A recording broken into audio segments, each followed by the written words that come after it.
di halaman universitas. Sebelum Salma lulus dari kuliahnya, ia menikah dengan senior di kampusnya secara adat, yang mana seniornya hanya selisih 1 tahun di atasnya. Dia belum mampu secara finansial, bahkan belum sanggup untuk menyiapkan tempat tinggal mereka berdua. Dan setelah 2 tahun menikah, Salma dikejutkan dengan kabar baik dari suaminya yang membuat hatinya senang, yang mana masalah finansialnya akan segera terselesaikan. Yang mana suaminya akan pergi 2 minggu lagi untuk bekerja di luar negeri dengan gaji yang cukup besar. Setelah itu, ia akan kembali untuk mengumumkan pernikahan mereka berdua. Kedua pasangan itu pun merayakan momen tersebut di hotel pada kesempatan itu. Dan malam itu menjadi malam yang indah dan dipenuhi dengan rasa cinta. Lalu sang suami pun pergi, dan setelah 2 bulan, Salma merayakan kelulusan dan mendapatkan ijazah dari kuliahnya. Namun Salma tidak sadar bahwa ada janin di dalam perutnya. Sedangkan sang suami melakukan perjalanan terbang ke salah satu negara teluk dan jauh. Hari-hari pun berlalu sangat lambat, tetapi sang suami belum juga mengirimkan alamatnya atau undangan untuk sang istri agar dapat pergi menyusulnya juga seperti yang telah dijanjikan.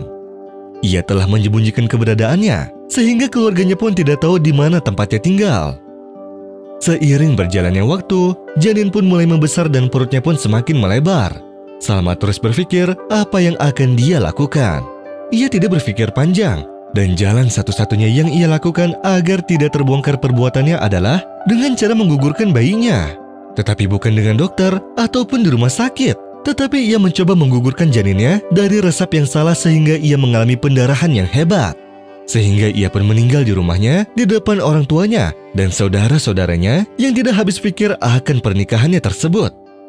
Ia telah menyembunyikan pernikahan dan kehamilannya. Setelah ia meninggal, sehingga keluarganya pun tahu bahwa Salma telah terselimuti aib. Mereka juga tahu bahwa ternyata Salma telah menikah secara adat. وأن ليس للإنسان إلا ما سعى وأن سعيه سوف يرى ثم يجزاه الجزاء الأوفى وأن إلى ربك المنتهى وأنه هو أضحك وأبكى وأنه هو أمات وأحيا وأنه خلق الزوجين الذكر والأنثى من نطفة إذا تمنى وأن عليه النشأة الأخرى